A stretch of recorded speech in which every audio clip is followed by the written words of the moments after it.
Добро вечер. Во вечерашното издание на емисијата 360 степени ќе зборуваме за причините и последиците од трагичните настани во францускиот сатиричен магазин Шарли Ебдо. Дали зошто за еден муслиман е навредливо објавувањето карикатура со пророкот Мухамед? Дали религијата оправдува одземање живот на друг, па дури и во случај на богохулство? Дали е гаф тоа што немаше висок представник на Република Македонија на маршот во Париз, или ќе беше лицемерие да се појавеше некој со оглед на состојбата со слободата на изразување и на медиумите кај нас? Гости во 360 степени вечерва се исламскиот теолог Рамадан Рабадани, кој е активен и во цивилното општество, и новинарот Сашо Кокаланов, уредник на викенд изданието на Слободен печат и основач на сатиричниот портал Коза Ностра. Гостинка во 360 степени е француската амбасадорка Лорен Соер. Ќе ги слушнете и ставовите на двајца карикатуристи Сабедин Ејупи Сайгон и Наташа Костовска. На крај и нашиот сатиричен коментар, саботажата на Сречко Поповски. Бидете со нас, почнуваме веднаш.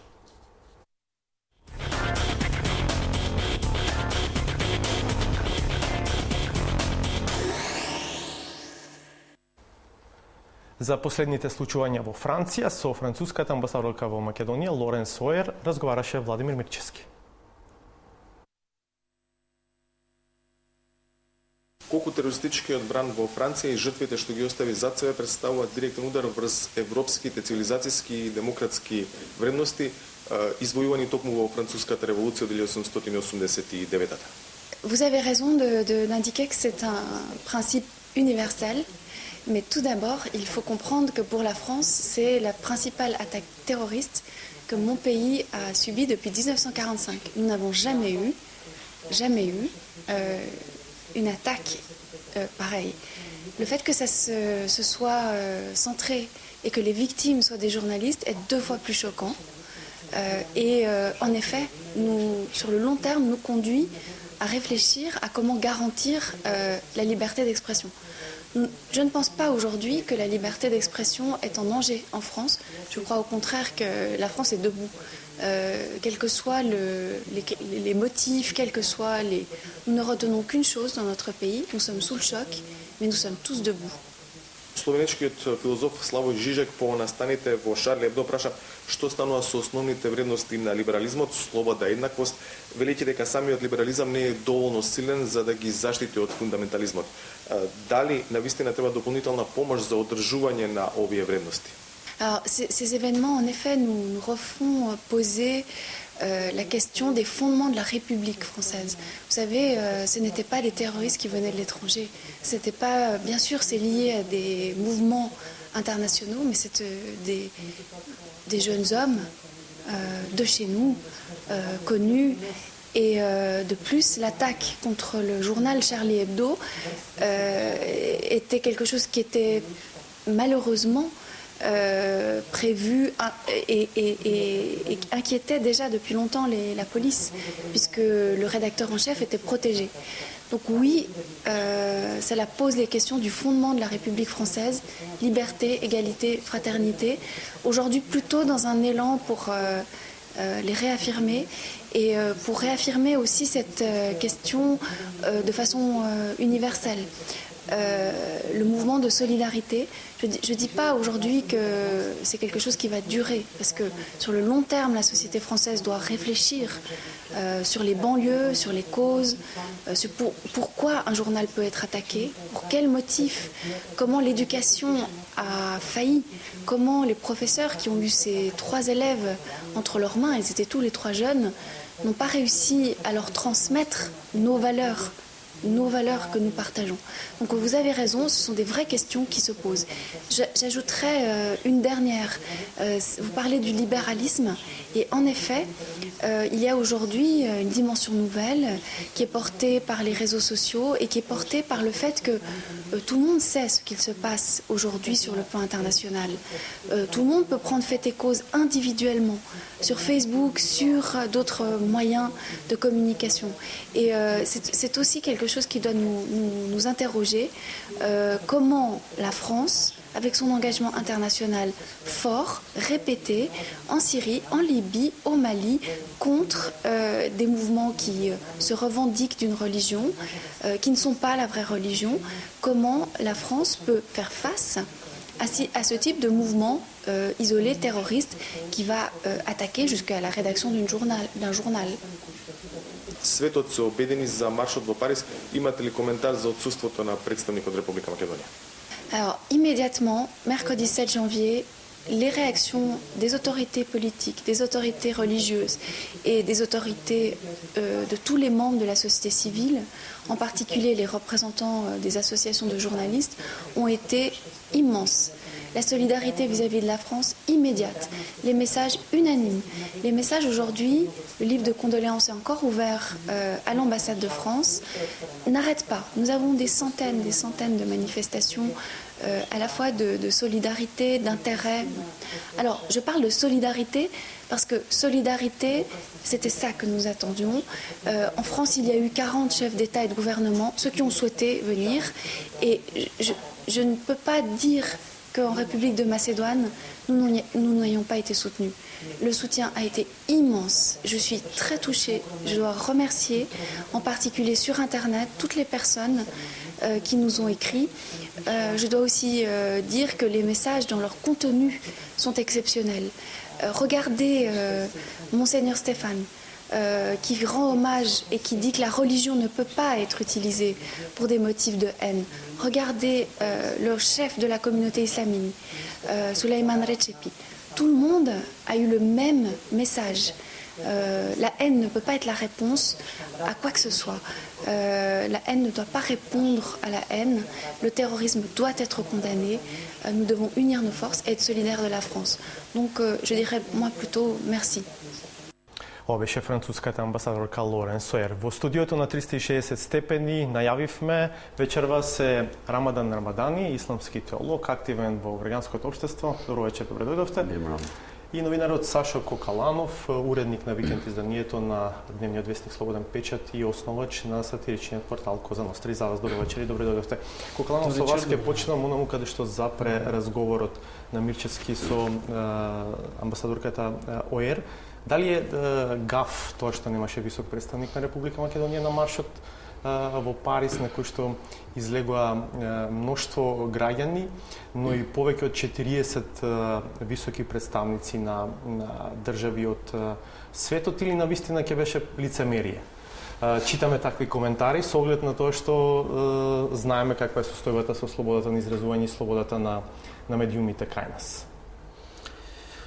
Па јас мислам дека тоа е еден тежок гаф што тврли дамка на целиот настан. Дури сум сигурен дека францускиот државен врв е во една тешка депресија поради отсуството на Ѓорѓе Иванов и Никола Груевски од тој настан.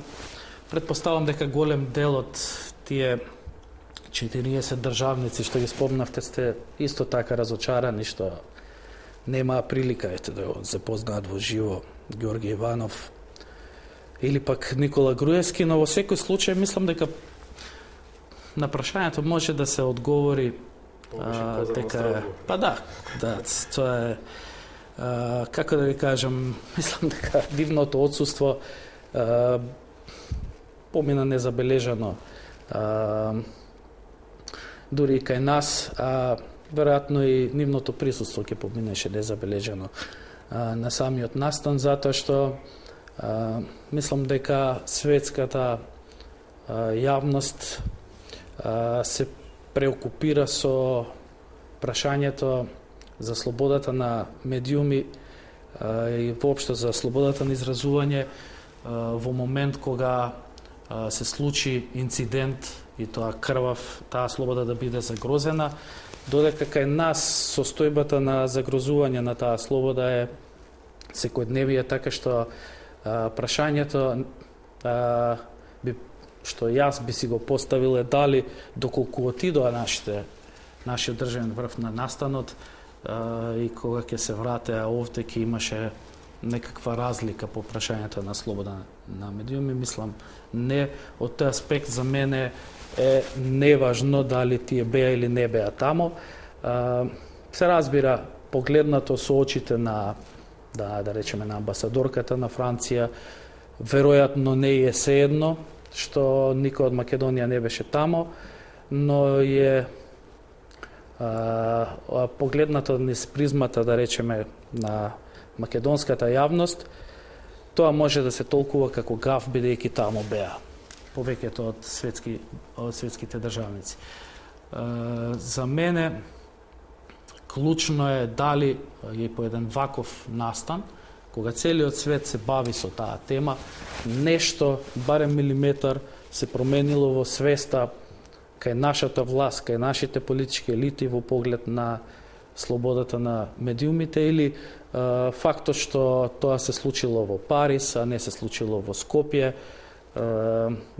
за нив дава простор да го одложат тоа прашање и да продолжат да се бават со тоа што им е во агендата. Во агендата им е ставање под контрола на секој медиум што може да се стави под контрола. Добро, ќе се вратиме, ќе продолжиме оваа дебата. Рамадани, се случи масовно убиство во сатиричен магазин кој што на своите страници објавувал карикатури на пророкот Мухамед. Дали зошто за еден муслиман е навредливо објавување на карикатури со пророкот Мухамед? Po, mendoj se fillimisht duhet ta bëjmë një distikcion mes këtij aktit makabër dhe terrorist që ka ndodhur në Paris dhe mes debatit i cili tani po paraqitet sërish, i cili debat, nëse ju kujtohet, filloi me 2005 me një po ashtu revistë humoristike në Danimark dhe këtij qëndrimit. Mendoj se ky është kurthi i debatit që ne t'i ndërlidhim këto çështje. Ky distinkcion është i nevojshëm shkaku edhe i distancimit edhe denoncimit masovik të po ashtu muslimanëve kundër terrorizmit, që ndoshta simbolikisht më mirë janë të përfaqësuar me atë policin francez i cili ka qenë po ashtu i konfesionit islam dhe i cili ka qenë i obliguar në mbrojtjen, domethënë në emër të shtetit të Francës, të atij magazini satirik. Pas kësaj, pas kësaj do mundohem të sqaroj vlerën edhe vendosjen e një simboli të etablum që i përket profeti Muhammed sallallahu alaihi wasallam në terminologjinë islame dhe tek muslimanët. Muhamedi alayhi salam, profeti, nuk është, domethënë, është një njeri i thjesht, por nuk është ndonjë simbol i pjesërisëm apo parcial. Ai është një simbol kolektiv edhe i etablum deri në shenjtëri. Ashtu që në traditën e islame, përpos obligimeve tjera, obligohet ndjekja e rrugës së tij, obligohet dashuria ndaj tij, mbrojtja e autoritetit të tij e tjera me radhë, krejt këto që e ngrejnë në piedestal lart simbolin e profetit sallallahu alaihi wasallam. Për tjetër që shton ky debat është edhe fakti se në jurisdikcionin islam edhe në traditën islame blasfemia është e ndaluar. Edhe ajo blasfemi nuk është ndaluar vetëm për atë që paraqesin muslimanët, po muslimanët e kanë të ndaluar blasfemin edhe ndaj, të themi, jashtë. Do me thonë, sipas versetit kuranor, muslimanëve ju ndalohet të përqeshin zotrat e kujdo qofshin ato politeist, qofshin i tharë të librit siç janë krishterët edhe hebrejët edhe të tjerë, dhe krejt kjo sqarohet aty për atë se nuk lejohet mandej me shenjtërimin apo me defamacionin e shenjtërit të dikujt, faktikisht një musliman kryen edhe ofendimin ndaj shenjtërive edhe simboleve të veta të etabluara. Mendoj se më shumë se kjo, këtu debati duhet të zhvillohet rreth këtyre kufive, do me thonë se ku fillon gjuha e urrejtjes, ku fillon blasfemia, ashtu siç e dimi, do me thonë botë në vende të ndryshme, ky kufi është dikun më pak, dikun më shumë i shtruar. Но дури да е богохулство, може ли во името на религијата да се убиваат други? Дали религијата може да оправда убиство на други? Jo, religioni nuk ka kategori, nuk ka si kategori politike edhe debat debate të cilat ne i zhvillojmë. Religioni është një univers kompleks i cili kryesisht njerëzit i mëson për mirësi dhe sjell paqë. Edhe kufit religjioze të blasfemisë dallojnë prej kufive të politik. Do me thonë, në religion ka edhe institucion të faljes, ka institucion të mëshirës e tjera me radhë, gjë që edhe vetë profeti Muhammed sallallahu alaihi wasallam ka qenë, do me thonë, simbolik edhe thuhet për te se është dërgesë e mëshirës edhe paqes për gjithë botrat. Do me thonë, jo vetëm për musliman, por në tërë kontekstin historik. Религиозниот аспект на тоа што се случи е некако најистакнат, јавно најистакнат. Но каде се вистинските причини за она што се случи во Франција? Што мислите вие?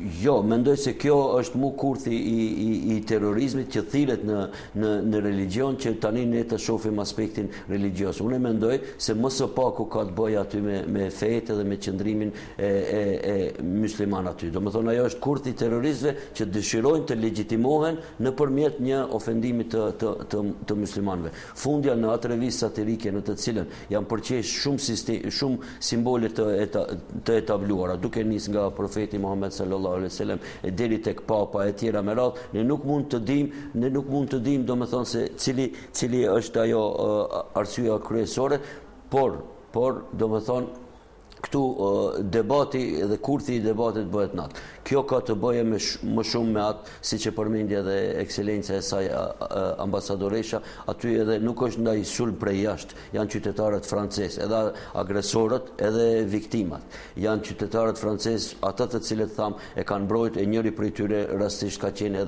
edhe musliman. Pro debati këtu ka të bëjë më shumë me terrorizmin, me ekstremizmin, me kufijtë e lirisë edhe me kufijtë e satirës, edhe lirisë së shprehjes, sesa ka të bëjë diçka me fejnë apo me qëndrimin musliman. Ajo që e rëndoi momentin tani edhe e bëni ende më shumë të debatohet për religionin, mendoj se është një ndjenjë paksa antimuslimane e cila ka filluar të etablohet këtyre kohërave të fundit në Evropë dhe që u paraqit eklatantisht me sulmet në xhamia në Suedi edhe me ngritjen e një lëvizje ekstremiste Pegida në Gjermani. Edhe ajo tani krejt këto po ndërlidhen me një kontekst të këtij debatit, i cili prap them është më shumë debat, do me thonë, brenda Francës, edhe është debat, do me thonë, për atë se i kujt është shteti dhe raporti i tyre me qytetarët. Кога вие имате ли ваш став за вистинските причини за ова што се случи во Франција? И можам ли да ве прашам, да речеме, колку христијанството е толерантно кон сатирата и карикатурата? Владиката Климент денојве имав шанса јавно да го слушаме со свој став. Вели дека христијанството почива на два столба, љубов и слобода, и дека духовноста подразбира и духовитост. Добре, прво се согласувам, да, мислам дека генерално кој било представник на религиска заедница, црковен представник и така натаму, или теолог на која било религија, ќе ви каже дека тоа се главно столбовите на секоја религија. Не мислам дека нема тука некои драматични разлики, а во поглед на тоа духовноста и духовитоста, мислам дека и не случајно и етимологијата заедничка на тие два збора. И мислам дека тоа што е најдраматично кај нас е осиромашувањето на духот. Кај македонскиот граѓанин, и тоа цела една низа години, дури мислам дека за жал по завршувањето на претходното општествено уредување, кое имаше свој стеги во поглед на слободата на изразувањето, ние се излажавме дека сега кога ќе се тргнат тие стеги, духот ќе расте. Имавме една абсурдна ситуација, комунизмот замина од сцената, барем во оној облик што беше официјален. се замени со некакви неофицијални деривати на комунизмот, барем во поглед на слободата на изразувањето, така што мислам дека духовитоста драматично ја губиме. Во поглед на духовноста, мислам дека тука сме сведоци на едно невидено лицемерие. Мислам дека се ретки луѓето кои што се искрено духовни. Повеќе се сведено тоа на некакви ритуали, па еве ќе имате палење на огнови со турбофолк музика, со пијанчење до ниедно време, и тоа е вклопено во некаква христијанска традиција.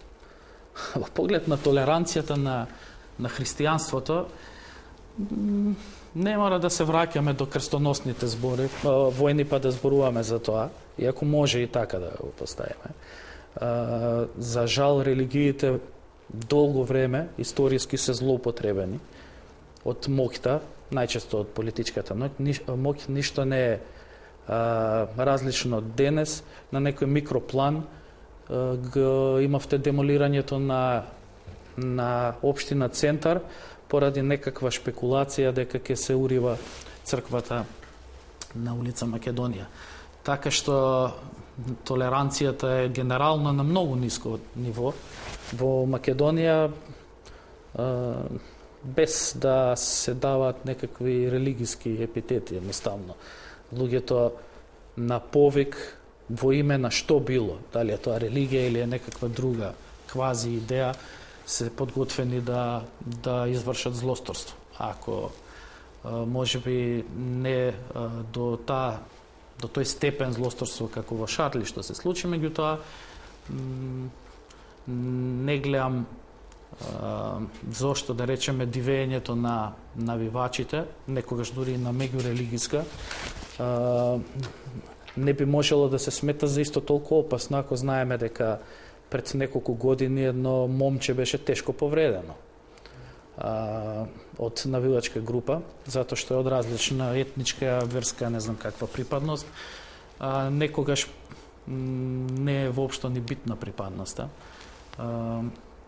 Можеше некој воопшто на Центар да настрада. Во поглед на Шарли како феномен и цртањето на Мухамед, тука мислам дека секој медиум, особено сатиричните кои некако одат по границата помеѓу говор на омраза и хумор и критика и така натаму, секој си поставува црвени линии. Ние нормално дека имаме став по тоа прашање, затоа што можеби ние утре во Коза Ностра ќе сакаме да исмееме некаков верски радикализам. И тогаш се поставува прашањето кои се моите црвени граници.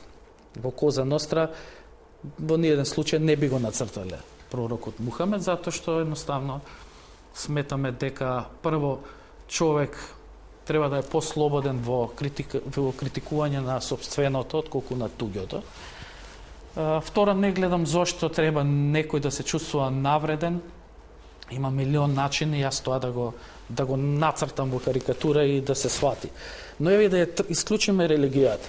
Да речеме, имаше карикатура со претседателот Оланд кој во екот на неговите секс афери, тоа беше насловна страна на Шарли, каде што она облаче за говор во карикатурата не оди од неговата уста, туку од неговиот пенис. Сега видете, во сатиричен медиум кој малку ги има повлечено црвените линии поблизу, веројатно е доволно од шлицот да излегува. Не мора да биде тоа експлицитно. Меѓутоа, Шарли едноставно сака, верувам дека ќе продолжи тој магазин да постои, сака да кажа дека ништо не е свето и дека се треба до вулгарност да се истакне во нивната критика. И тоа е секако прашање на црвени линии, меѓутоа никако не може да биде повод за тоа што се случи. Добро, јас сега би побрал реклами, ако сакате вие да се вклучите во овој дел, слободно вклучете се, инаку имам програмска врска да побрам. Shumë shkurt vetëm desha se këtu prap ta ritheksoj se nuk bëhet fjalë domethënë për qëndrimin ndaj humorit, domethënë religionet e kanë humorin të menduar në sistemet të tyre me ato lejesat që bëhet. Këtu bëhet domethënë për punën e ofendimit të simboleve të etabluara dhe aty ka një dallim sa për ta qartësuar debatin. Добро, ви благодарам за сега. Ќе видиме реклами, па ќе се вратиме. Останете со 360 степени.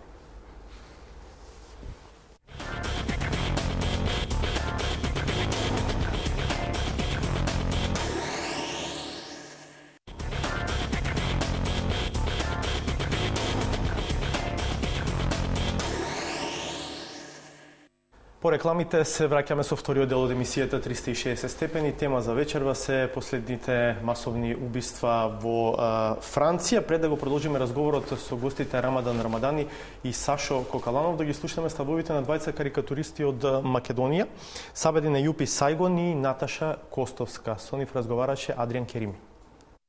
Карикатуристët nga Maqedonia solidarizohen me dhimbjen e kolegëve të tyre, pas vrasjes së gazetarëve të revistës satirike Charlie Hebdo në Paris pak ditë më parë. Ja çfarë mendojnë satiristët me përvojë Sabedin Ejupi, i cili një kohë punonte në të përditshmën Dnevnik, dhe njëra nga themeluesit e gazetës satirike Osten, Natasha Kostovska. Карикатура nuk вред. Карикатурата не убива. То може да убие само куршумот или некое друго оружје. Така да овие настани што се случи и што се случуваат понатаму, ја воопшто не ги оправдувам.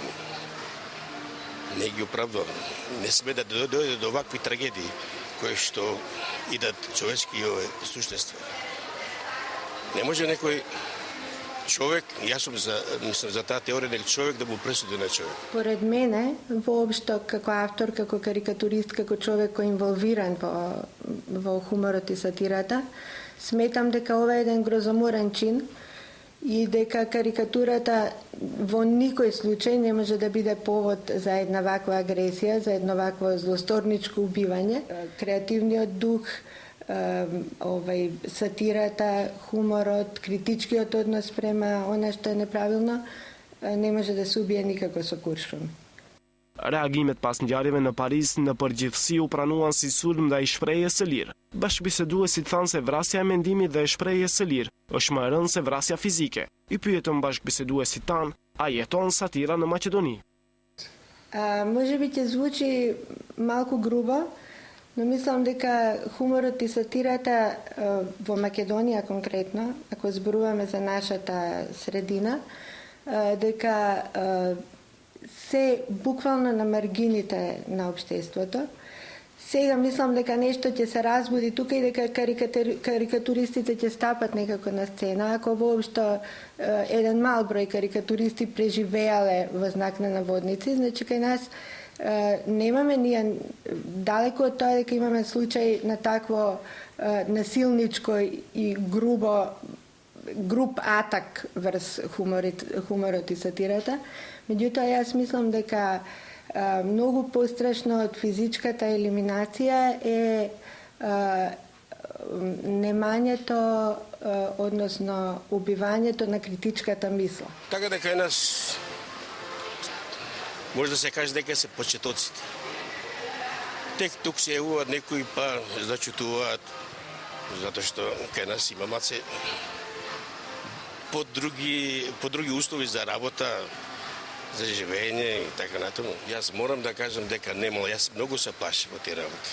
Посебно на почетоците кога Али Амети, Тачи, кога требаше да се, мислам, за парламент, па таа конкуренција 2008-та имаше избори, а јас за Дневник ги цртав. И Тачи и Али Амети. Имав некои као сугестии, зависи од кој табор е едниот, дека слушај, немој мојот командант да го нацрташ вака така, но ти знаеш што ја али ја тоа го сватив и во шала и така испадна и за среќа ништо не се случи, као и другиот табор. Për 360 shkallë, Adrian Kerimi. Во студиото се Рамадан Рамадан и Сашо Кокаланов. Господине Рамадан, дали убивањето на критичката мисла е подедно, потешко дело како убивањето луѓе. Po, edhe mendoj se në këtë rast, në gjithë këtë debat, mendoj se ajo që më shumë t'i na vlen neve për në Maqedoni është përkujtimi për lirinë e shprehjes, mediave edhe ekzistencën e satires këtu në Maqedoni, e cila e dimi se është në një nivel dramatik. Unë vetë kam të lehtë të flas pasi jam edhe njëri skenaristëve të një emisioni si satirik lajtme në Almakos, dhe e di se gjendja shumë e varfër në Maqedoni, gjë që besoj që shifet më shumë nga mungesa e delegacionit edhe solidarizimit me ngjarjet në Paris.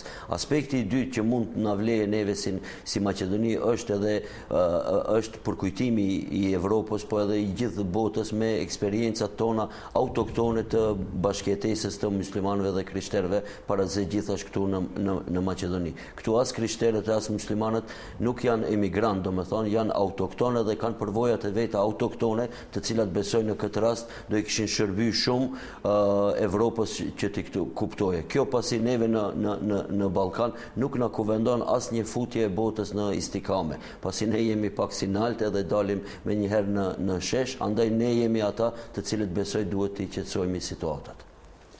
Кукаламов, бире ли сатирата во Македонија?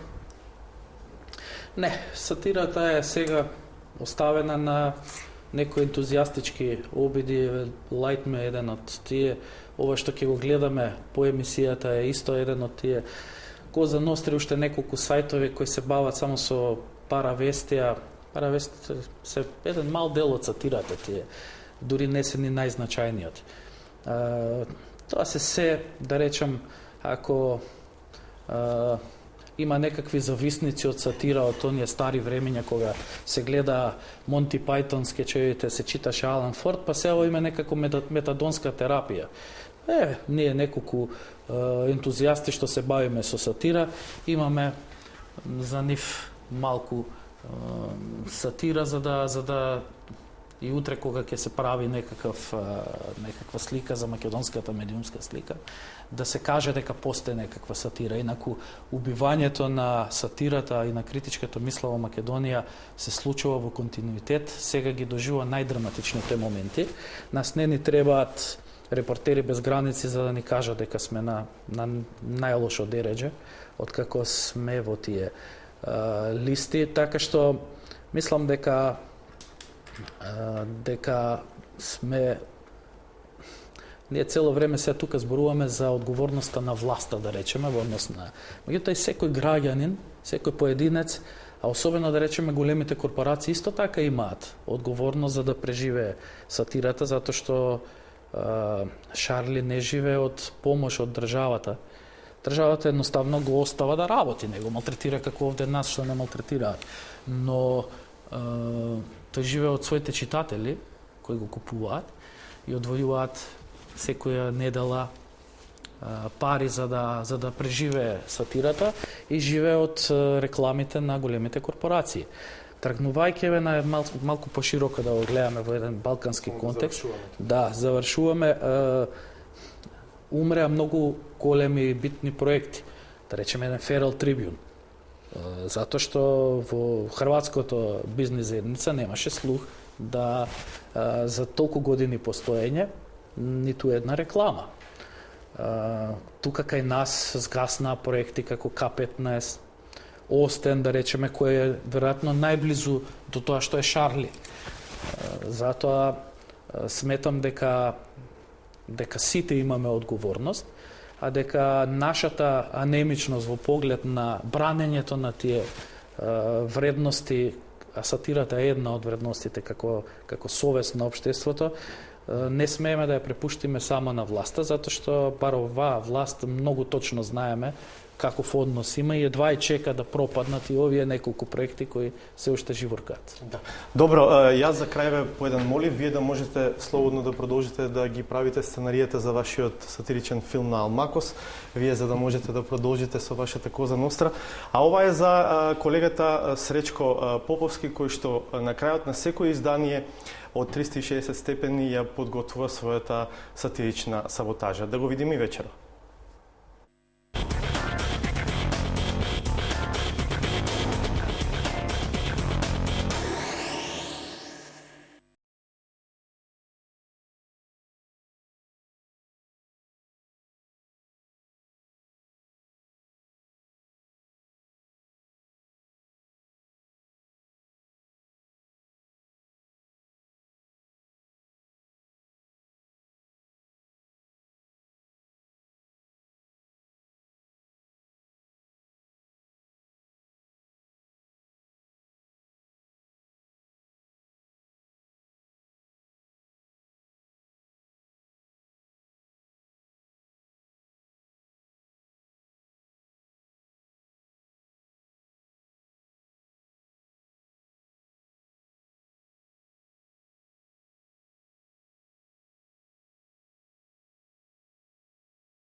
повеќе.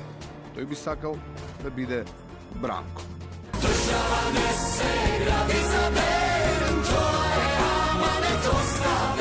Што и да биде исходот, сепак тој кога ќе одлучува дали ќе го потпише или не указот, ќе настапи во својство на државник.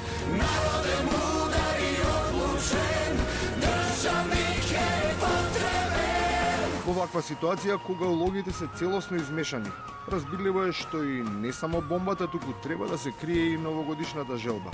Од изгледа и таа, како и бомбата, е само пуста. Мојата новогодишна желба е политичка и не би ја кажал. Мојата новогодишна желба е политичка и не би ја кажал заради тоа што се надевам дека 2015 година ќе биде година на слобода, на демократија, на убави перспективи за нашата Македонија. И на крајот, перспективно. Јајцето ќе се вика Аце. Големата сала Тоше, малата Нана Тереза. Конгресната ВМРО. И тоа не е се. Во комплексот ќе има и помали мултимедијални сали за билатерални средби. И тие добија имиња. 4 мултимедијални се насловени Гоце Делчев, Тодор Александров, Методи Андонов, Ченто и Борис Сарафов. Салите за состаноци пак ќе се именуваат со Панко Брашнаров, Кочо Рацин, Григор Прличев, Димитрije Чуповски, Крсте Петков, Мисирков и браќа Миладиновци. Ниту тоалетите не се заборавени. Тие ќе имаат пристојно и едноставно име, ама со херојска примеса. Излез од Македонската револуција.